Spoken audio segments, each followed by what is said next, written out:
Bom dia, boa tarde ou boa noite. Aqui quem está falando é o professor Vinícius com mais uma aula de filosofia para os meus alunos do ensino médio. Porém, dessa vez, especial de Halloween. Eu espero muito que os meus alunos gostem, mas se por um acaso você caiu aqui nesse vídeo e não for meu aluno e quiser assisti-lo, assista à vontade, não tem problema nenhum. Eu espero que você também goste aí do conteúdo que será ministrado nessa aula, que será sobre Halloween, como podem ver, é óbvio. Bom, nessa aula eu vou falar um pouco da origem do Halloween.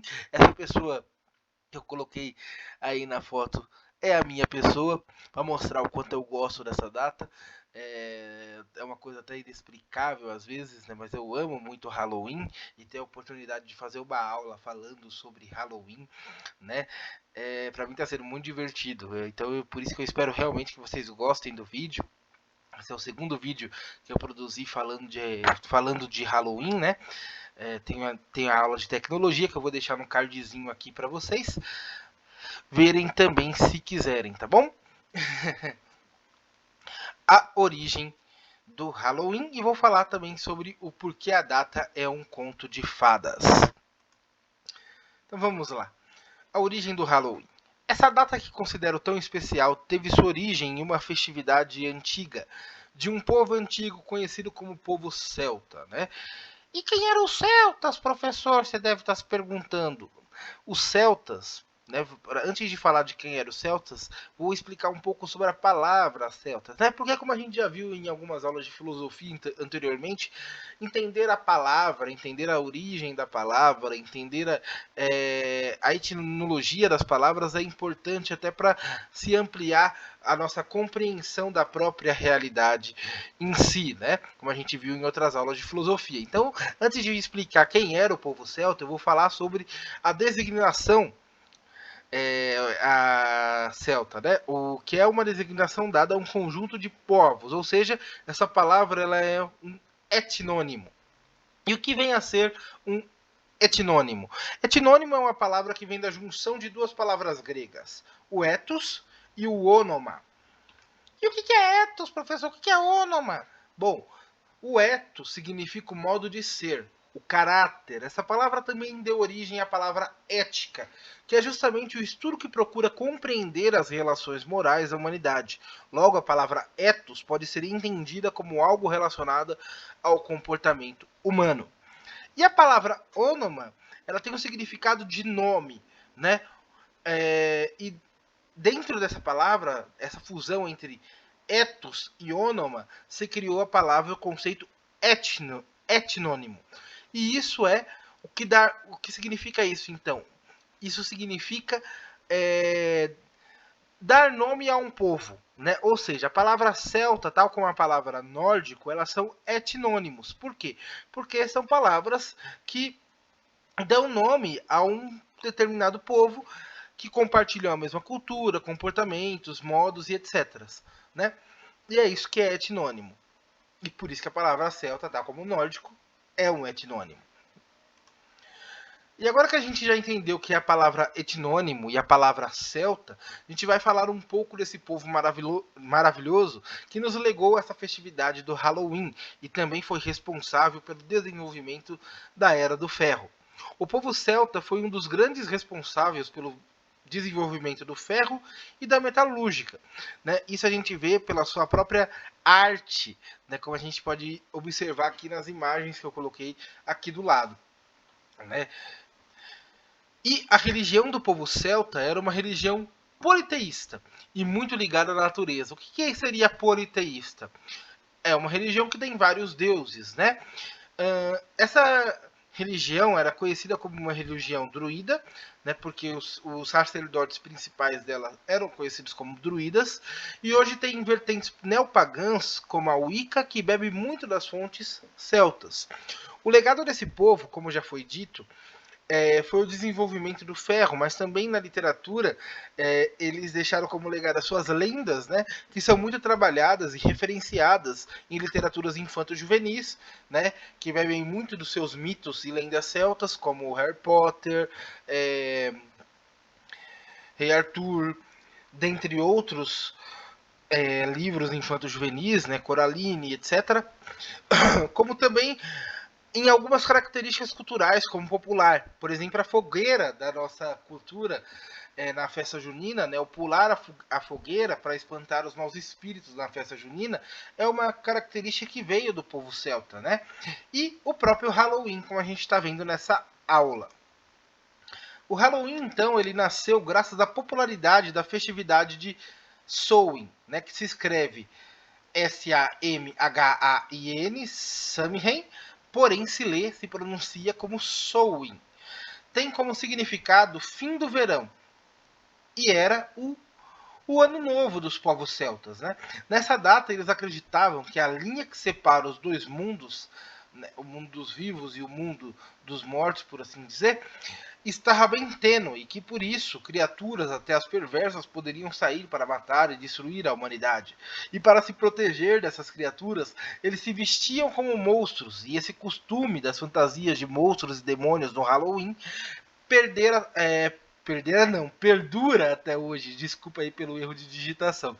Ela perdura até hoje e tem em sua origem o intuito de ser como uma camuflagem de proteção, pois as criaturas não teriam por que atacar um dos seus. E é até compreensível essa crença de que demônios, monstros e criaturas perversas viriam ao fim do verão atacar a humanidade. Porque, não sei se vocês sabem, mas o inverno no hemisfério norte é uma estação muito pesada, né? É uma estação muito densa, onde a colheita morria e, consequentemente, muita gente morria, também por ter noites muito longas, etc. E etc. Né? E esse festival, o Samhain, ele tinha uma popularidade muito grande, né? A popularidade também vinha desse clima de necessidade de um ao outro festejar a última colheita que deu certo e que produziu alimento e mantimentos suficientes para a sobrevivência. E ver essa popularidade, essa união que a data proporcionava àqueles povos, né? A Igreja Católica, que eu vou dizer mais um pouquinho no próximo slide, que a gente vai entrar no nome Halloween, de onde veio o nome Halloween, né? E aqui também a gente vai começar a responder a questão do porquê que o Halloween é um conto de fadas. Como disse anteriormente, o festival de Samhain era muito popular e fez com que a Igreja Católica, percebendo essa popularidade, essa união é, daquelas pessoas todas, transferisse o dia de Todos os Santos, que era em 13 de maio, para o dia 1º de novembro, para conseguir converter os celtas. Nisso a festividade de Samhain começou a se chamar All Hallows Eve, que é uma expressão que significa dia anterior a Todos os Santos. Halloween é, portanto, a abreviação de All Hallows Eve. E como isso faz o Halloween ser um belo conto de fadas? Né? Eu não sei se houve a intenção, mas possivelmente houve, né? Ou seria mais uma das coisas que C.S. Lewis chamaria da ardilosidade de Deus. Mantendo a aura da festividade celta e toda a mitologia que diz que nessa data monstros saem para nos atacar, o nome All Hallows Eve se completa com All Hallows e mostra que se não desistimos, se não abandonarmos o bem e sobrevivemos a percalços da vida, vem o dia iluminado, o dia dos santos, o dia de homenagear os heróis, o dia da glória. Né? Que se a gente continua sempre persistindo, continua sempre, por se dizer, lutando para melhorar, né? Continua sempre enfrentando as dificuldades da vida, né?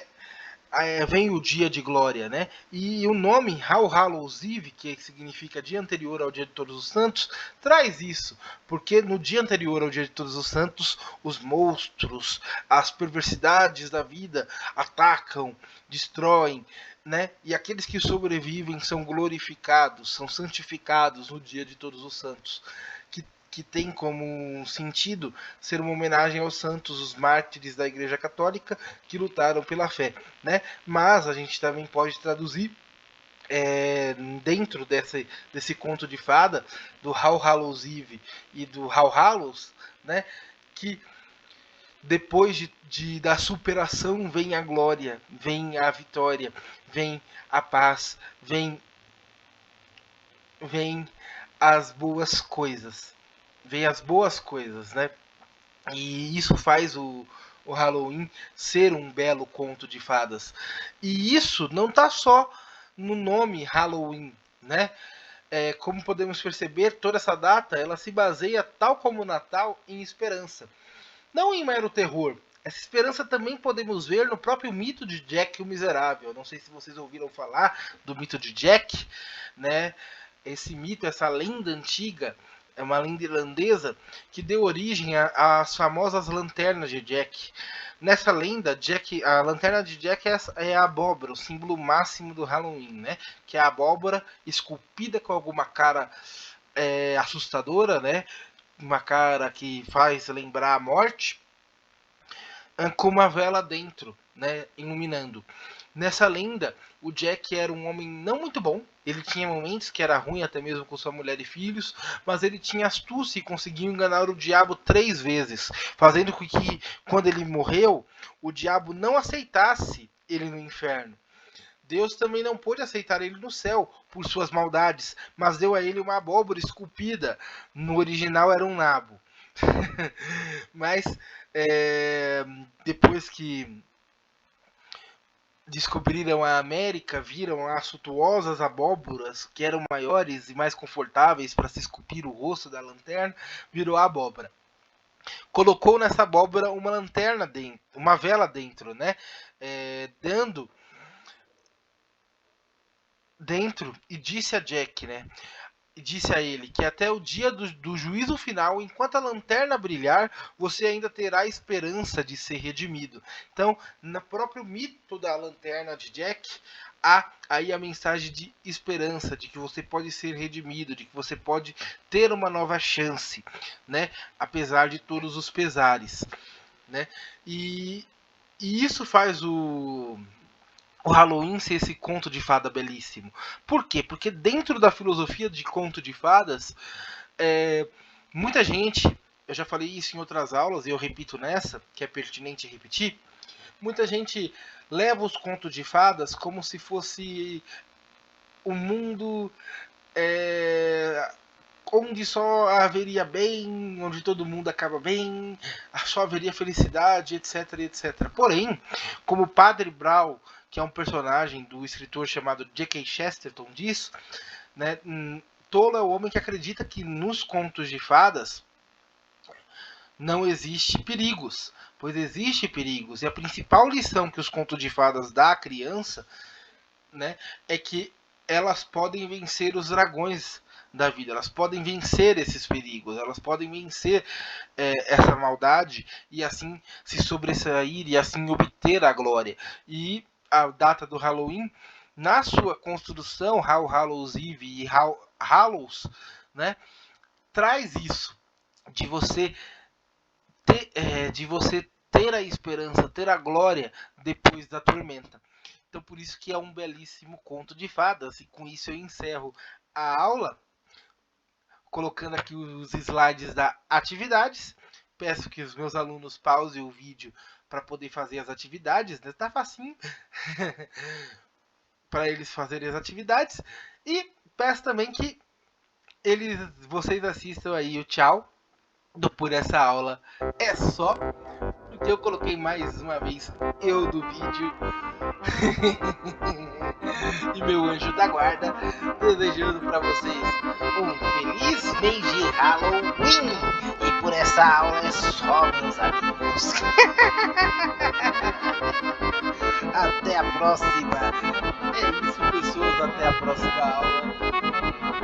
Um beijo na cara do seu professor. E até mais.